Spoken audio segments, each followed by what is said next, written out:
Bonjour vous, comment vous allez ? Non mais parce que c'est vrai, il faut se le dire, ça fait des semaines que je parle derrière mon micro, où je vous parle de ma vie, de mes chevaux et tout, mais je vous demande jamais comment vous allez. Dites-moi un peu. Alors, ici Madeleine, du compte Instagram et TikTok. Non, pardon. Et YouTube, qu'est-ce que je raconte ? Madeleine et Tylo, et on se retrouve pour un nouvel épisode ensemble.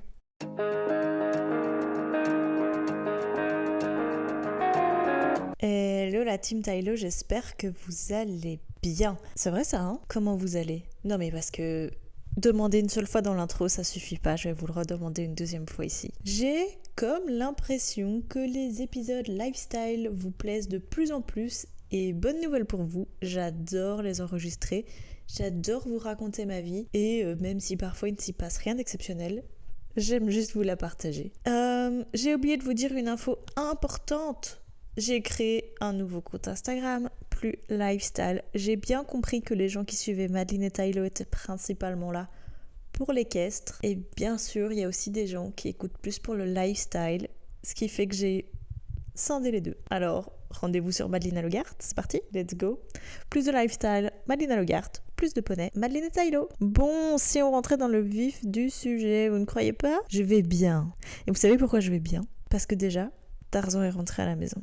Depuis quand vous écouterez cet épisode, presque une semaine, Poney est officiellement sorti d'affaires. Alors, la guérison va encore être très longue. On est parti pour de longs mois de rééducation et de guérison encore. Mais il va bien. Et si Poney va bien, Madeleine va bien. Ça, je pense que vous l'aurez compris. Maintenant, c'est pas trop de ça dont j'ai envie de vous parler cette semaine. J'ai encore envie de faire un épisode un peu plus lifestyle, un peu moins Poney. De un, parce que tout le monde dans la tribu Tylo est en congé, en tout cas ne fait plus que de la balade et beaucoup de cardio parce que moi je fais énormément d'heures au travail et donc je ne vais les voir que très peu, donc fatalement vu que je vais les voir très peu, il se passe très peu de choses. Donc il y a beaucoup moins de choses à raconter, même s'il y a beaucoup des épisodes que je vous ai promis, que je vous ai toujours pas enregistrés, mais ils vont venir, ne vous inquiétez pas, ils sont notés dans ma mémoire, c'est juste que je sais pas encore comment vous les tourner, je sais pas encore comment vous les enregistrer, il y a encore beaucoup de détails à peaufiner, alors oui, beaucoup des podcasts sont faits sur le tas, je vous l'accorde, que beaucoup sont brouillons, je vous l'accorde et je pense que ça fait partie de ma spontanéité et je pense que c'est aussi pour ça que vous nous suivez. Mais il y a certains épisodes que j'ai envie de travailler un petit peu plus, j'ai envie qu'ils soient parfaits, j'ai vraiment envie de les peaufiner avant de vous les sortir, donc j'y travaille. Mais c'est pas encore pour tout de suite. Je vous invite déjà à aller nous suivre sur toutes les autres plateformes si vous voulez plus de nouvelles équestres. Et puis c'est parti. L'info du jour.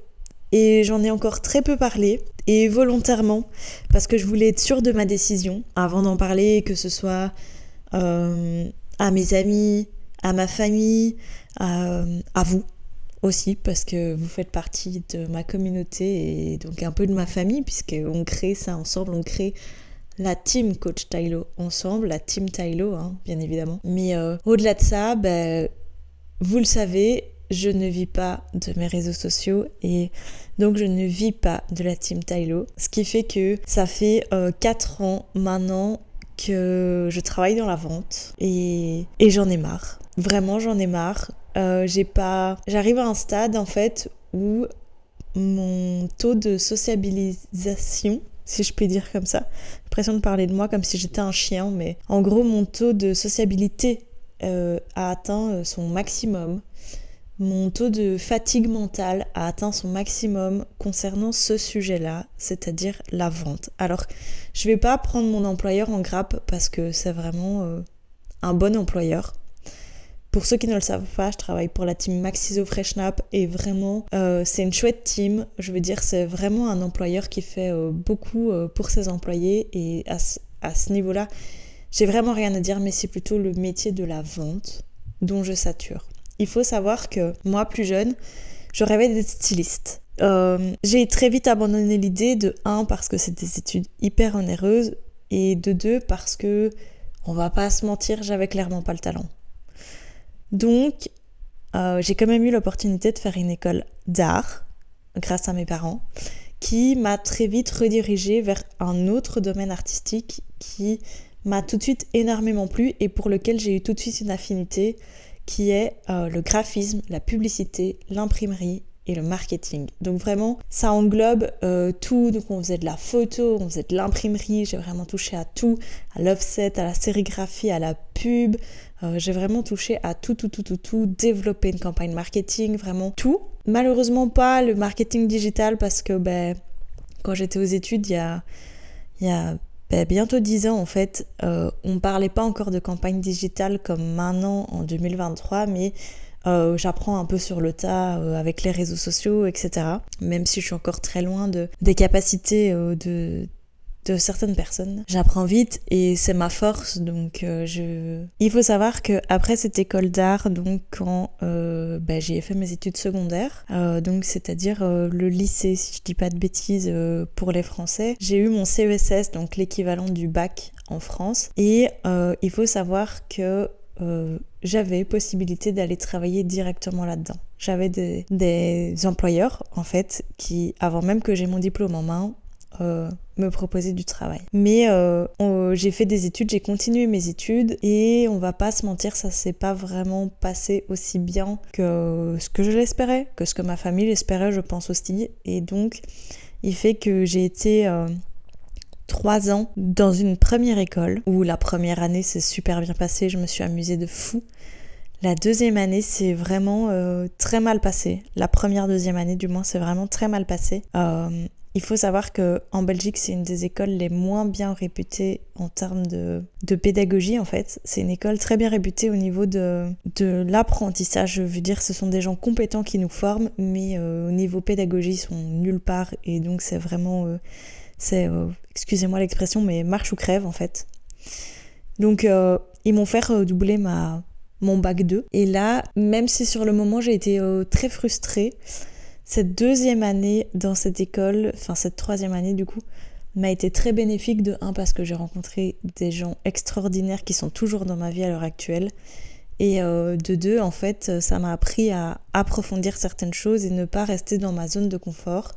Il faut savoir que c'est un métier dans lequel j'ai quand même assez de facilité, et donc je me repose très vite dans ma zone de confort et je dépassais pas mes limites. Et en fait, il m'aura fallu de longues années pour comprendre le système de cette école. Alors, je dis pas que je la referai parce que j'ai vraiment pas vécu l'enfer, mais c'est un rythme très très intense et ça ne me déplaisait pas, j'aimais beaucoup ce rythme.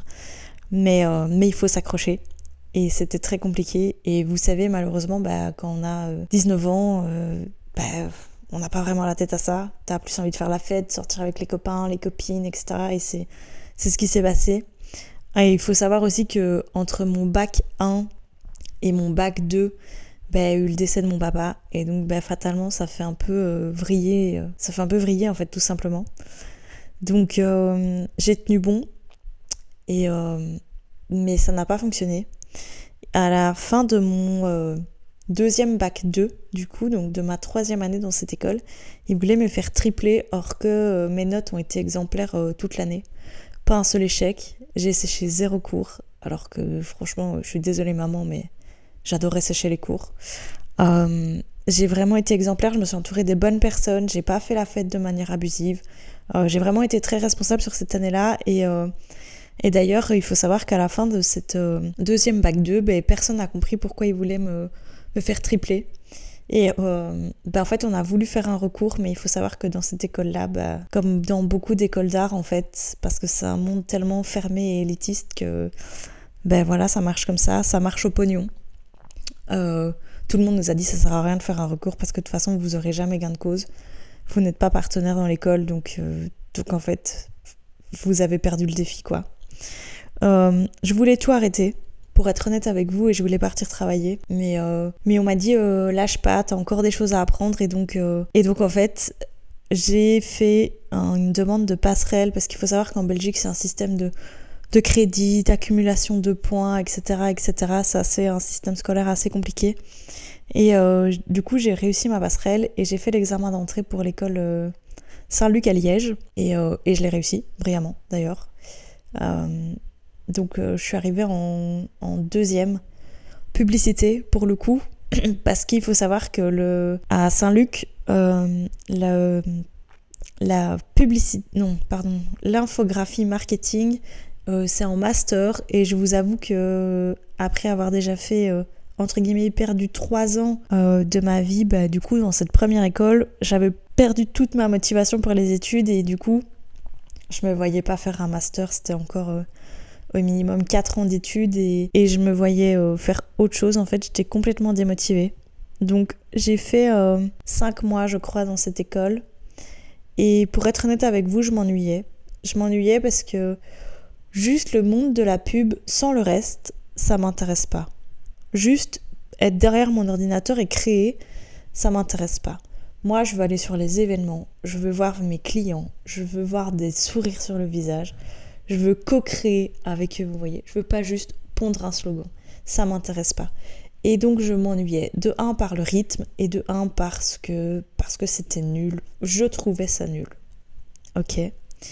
J'ai arrêté donc mes études en cours d'année et je suis partie travailler. Alors j'ai un peu profité du système parce qu'il faut aussi admettre que parfois profiter du système c'est intéressant. J'ai travaillé du coup dans la vente comme étudiante dans une grande surface.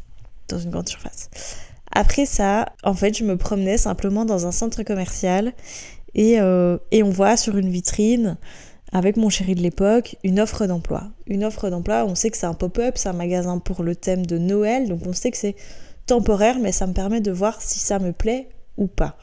J'ai donc eu l'énorme chance d'être engagée dans cette équipe vraiment très chouette, où en fait j'avais 0 expérience dans la vente au final, que quelques semaines, et qui m'ont tout appris, et ça a été quelque chose d'assez inné. Alors, je ne sais pas si moi j'ai une facilité à apprendre sur le tas, ou si réellement la vente était quelque chose d'inné pour moi, mais qui fait que vraiment très vite j'y ai pris goût, donc j'ai continué. Vient la fin de ce pop-up, et donc c'est un pop-up, donc qui dit pop-up dit fin de contrat, pas de renouvellement, fatalement. C'est logique, on vend pas de boules de Noël en plein été, on n'est pas aux États-Unis, on n'est pas à Londres, Noël n'est pas assez inculqué en Europe que pour être vendu toute l'année. Donc je me retrouve sans emploi. J'ai une forte tendance à ne pas savoir rester active, et même si les chevaux étaient déjà là, depuis bien longtemps même d'ailleurs, on gagne pas sa vie, et que du contraire il coûte beaucoup d'argent, donc il faut une rentrée d'argent. Et donc je commence à chercher de l'emploi, et moi tout ce que je sais faire dans ma tête à ce moment-là, puisque je suis dégoûtée du monde de la pub, du marketing et du graphisme, c'est je me dis c'est pas grave, je vais faire ma carrière dans la vente. Ok. Donc je commence à faire une recherche d'emploi et j'essaye de lier quand même ce métier nouveau pour moi, parce que du coup j'avais 4 mois d'expérience, à un autre domaine que j'aime, l'animalier. Moi j'adore l'animalier depuis toujours. Je crois que mon premier métier de rêve devait être veto. Donc fatalement j'ai l'instinct de me dire je vais travailler dans l'animalier. Alors quoi, où, comment, je ne sais pas encore. Donc je prends mon CV, je l'imprime et je commence à faire le tour des magasins. Personne n'engage. Bon, je vais sur internet et je me dis Mad, désespère pas, c'est pas grave, tu vas finir par trouver, t'es jeune, t'as de l'ambition, ça va aller. Je vais donc du coup sur la plateforme de Maxiso et je vois qu'ils engagent. Je mets toutes les chances de mon côté et je postule donc dans la même entreprise à plusieurs postes différents en me disant il y en aura bien un où je vais être prise. Il y avait, je pense, 3 magasins près de chez moi. Enfin, près de chez moi, tout est relatif, mais pas trop loin de chez moi, qui engageaient à l'époque. J'ai donc un entretien, etc. Je ne veux pas vous expliquer comment se passe une démarche d'embauche. Si vous ne le savez pas encore, vous allez bien trop vite le savoir. Et si vous le savez, vous l'avez su bien trop vite, vous-même vous savez. Qui fait que dans la journée, en fait, de mon entretien, je suis engagée dans cette boîte, et ça fait maintenant 3 ans et demi que je travaille pour eux, et bien que j'adore toujours le monde animalier, honnêtement, je n'en peux plus de la vente. J'ai commencé du coup en tant que vendeuse en 19 heures semaine, et en 1 an à peine, je suis passée assistante manager, et en moins de 2 ans, si je le voulais, je pouvais passer manager en fait, store manager comme on appelle ça. Sauf que honnêtement, je me voyais pas en moins de 2 ans, avec du coup moins de 2 ans d'expérience, passer store manager, je ne m'en sentais pas la compétence. Donc ça fait maintenant 2 ans que j'ai mon poste d'assistante, et honnêtement, j'en ai marre. Je déteste mon travail en fait. Il faut mettre les mots tels qu'ils sont, mais je déteste mon travail, je n'en peux plus. Je suis à 2 doigts de l'épuisement professionnel. J'ai pas envie d'utiliser le mot burn-out parce que vraiment c'est extrême, je trouve, comme mot, et il y a beaucoup trop de gens qui l'ont utilisé dans un mauvais sens, où c'était juste, entre guillemets, un épuisement professionnel bien loin du burn-out. Je connais des gens qui ont réellement fait un burn-out, et croyez-moi, on est à 1000 lieues d'un, entre guillemets, simple épuisement professionnel. J'ai pas envie d'arriver à ce stade de l'épuisement professionnel, donc j'ai décidé de quitter mon emploi. Alors, je ne quitterai pas mon emploi avant d'avoir trouvé un autre emploi, soyons bien d'accord, parce que je suis quand même consciente que je ne vis toujours pas de mes réseaux, je ne vis toujours pas de mes chevaux, et qu'il faut toujours payer les factures, qu'il faut remplir son assiette et s'habiller. Ça, alors, il faut savoir que moi, j'ai une énorme conscience professionnelle et j'ai aussi une énorme conscience, enfin, je veux dire, je suis assez terre à terre, donc j'adore faire la fête, j'adore sortir et paraître inconsciente, mais je suis très consciente et très terre à terre, donc vraiment à ce niveau-là, il y a pas de négociation possible en fait. Donc oui, j'en ai marre.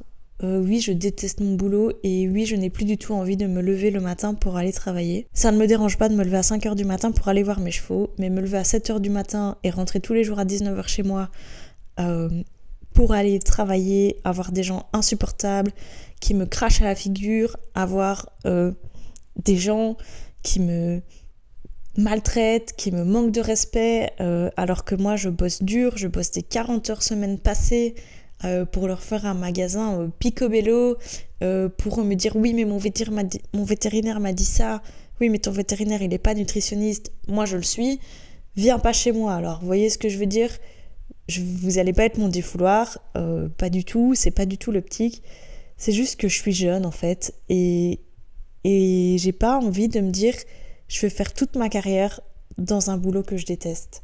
J'ai beaucoup d'ambition dans la vie, bien sûr que je rêve toujours de vivre de mes chevaux. Bien sûr que si je peux vivre de mes réseaux sociaux, je pense que ce sera la plus belle récompense à ce travail que je mets en place depuis le début de Coach Tylo, parce que vraiment j'y crois et je pense vraiment que je peux apporter un plus à la communauté équestre et aussi à la communauté en règle générale, simplement par mon vécu et simplement je pense qu'en fait le fait de partager, ça aide déjà beaucoup de monde et ça aide les gens à sortir la tête de l'eau. J'ai pas eu le courage de le faire avant et je crois que je regrette pas parce que voilà, chacun fait son chemin à sa place. Mais tout ça pour vous dire en fait que n'ayez pas peur du changement. Oui, je déteste mon boulot et je sais que je suis pas la seule dans le cas. Je sais qu'il y a beaucoup de gens qui font un boulot juste pour payer les factures, mais moi j'ai pas envie de cette vie-là.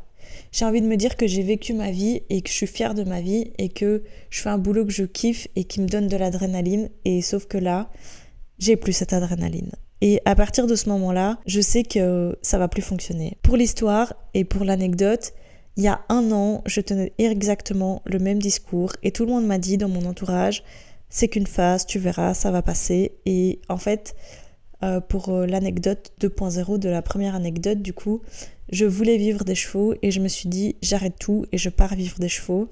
J'ai été faire un stage chez un cavalier professionnel, j'en ai déjà parlé dans d'autres épisodes, et en fait il faut savoir que le monde des chevaux, dès qu'on est repéré, ça va très très vite. J'avais été repérée, alors j'avais pas été plus loin dans ce stage et j'avais pas débauché l'offre d'emploi que lui proposait après le stage, mais le monde des chevaux, ça va très vite, mais c'est aussi beaucoup de contraintes et c'est beaucoup de sacrifices. Au-delà de financier, c'est beaucoup de sacrifices quand on veut être cavalier professionnel. Sauf que pour être cavalier professionnel, généralement, il faut commencer par être groom. Et être groom, ça veut dire laisser mes chevaux, et j'avais pas envie. Donc j'ai refusé l'emploi et je me suis dit, tous les emplois, parce que pour être honnête avec vous, je crois que j'ai bien 5-6 cavaliers qui sont venus me débaucher dans la France, en Allemagne, en Belgique. J'ai vraiment, le réseau dans le cercle équestre se fait assez vite. C'est des gens avec qui j'ai pas gardé contact, mais je sais très bien que si demain j'ai besoin d'eux ou d'un stage ou quoi ou qu'est-ce, je sais très bien qu'ils n'hésiteront pas à me dire ouais, ok Matt, viens, on t'aide, y a pas de problème. Mais vous le savez maintenant, j'ai plutôt fait le choix d'être assez autodidacte avec Lucifer et je reste sur mes positions à l'heure actuelle, déjà parce qu'on est toujours en pause et parce qu'il n'y a toujours pas d'objectif concours. Et puis Du coup, j'ai refusé toutes ces offres d'emploi et tout le monde m'a dit mais c'est qu'une phase, tu déconnes, ça va passer, c'est parce que t'es fatigué, ça fait déjà 2 ans que tu nous dis ça, c'est la même période à chaque fois pendant les vacances, c'est stressant, t'as beaucoup de monde en magasin, etc., etc. Sauf que la conclusion, c'est que en fait, 1 an après, j'arrive à la même conclusion que je déteste mon taf. Alors, j'adore mon équipe, j'adore mon chef, même si il me fait péter un câble très souvent. Mais je peux plus en fait. J'ai plus envie de ça. Et pour être tout à fait honnête avec vous, et suite à ces retrouvailles, si je puis dire, la semaine dernière, et qu'on m'a dit mais qu'est-ce que tu fous dans la vente, je te voyais absolument pas là-dedans, ça m'a fait réaliser d'autant plus que je détestais mon taf et que c'était pas qu'une phase, et que de deux, en fait j'ambitionnais de beaucoup plus que, entre guillemets, vendre des croquettes pour chiens, vous voyez. Alors, bien évidemment, on est formé bien au-delà de ça. Si je veux, demain, j'ouvre mon cabinet de nutritionniste chien et chat. Je ne dirais pas rongeur parce que moi, je n'ai pas suivi cette formation-là, n'ayant pas de rongeur à la maison. C'est très compliqué pour moi de retenir une matière que je ne peux pas mettre en pratique, mais demain, je peux être nutritionniste équestre, chien et chat sans problème. D'ailleurs, si vous avez besoin de conseils, n'hésitez pas à venir me trouver dans les DM, je vous répondrai avec plaisir. J'adore aider les gens à ce niveau-là et franchement, j'essaye de me faire encadrer encore un max pour pas vous raconter de bêtises. Donc ça vraiment, c'est une force de mon employeur de continuer à nous former toute l'année par rapport aux nouvelles habitudes, aux nouvelles scientifiques en fait, aux évolutions du chien, du chat, etc. Donc ça, c'est vraiment très cool. Mais donc voilà, petit aparté, si vous avez besoin de conseils, que ce soit pour le chien, le chat ou le cheval, voilà, n'hésitez vraiment pas. Et si vous avez besoin de conseils pour d'autres petits animaux, j'ai plein de copines qui me feraient un plaisir de vous aider. C'est pas du tout un problème.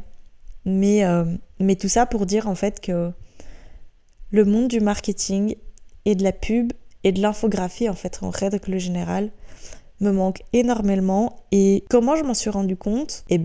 Simplement en discutant avec ma retrouvaille de la semaine dernière. Pour être honnête avec vous, pour moi, cet homme a ma vie de rêve. Il travaille dans l'événementiel, il crée des événements, il bosse sur l'événement. C'est pour moi ma vie de rêve. Donc, j'ai vraiment envie d'atteindre ma vie de rêve en fait. Simplement. Et je sais que j'en ai les moyens et je sais que j'ai eu les formations pour. Le gros avantage que j'ai, c'est que j'ai jamais arrêté de travailler là-dedans en fait. J'ai toujours eu des clients à gauche à droite et j'ai d'ailleurs ma société là-dedans, et c'est juste que moi je l'ai mise en stand-by pour les chevaux et pour Maxiso, mais ça me manque énormément. Alors oui, je sais maman, je te dois toujours un logo qui attend, mais il va arriver, promis.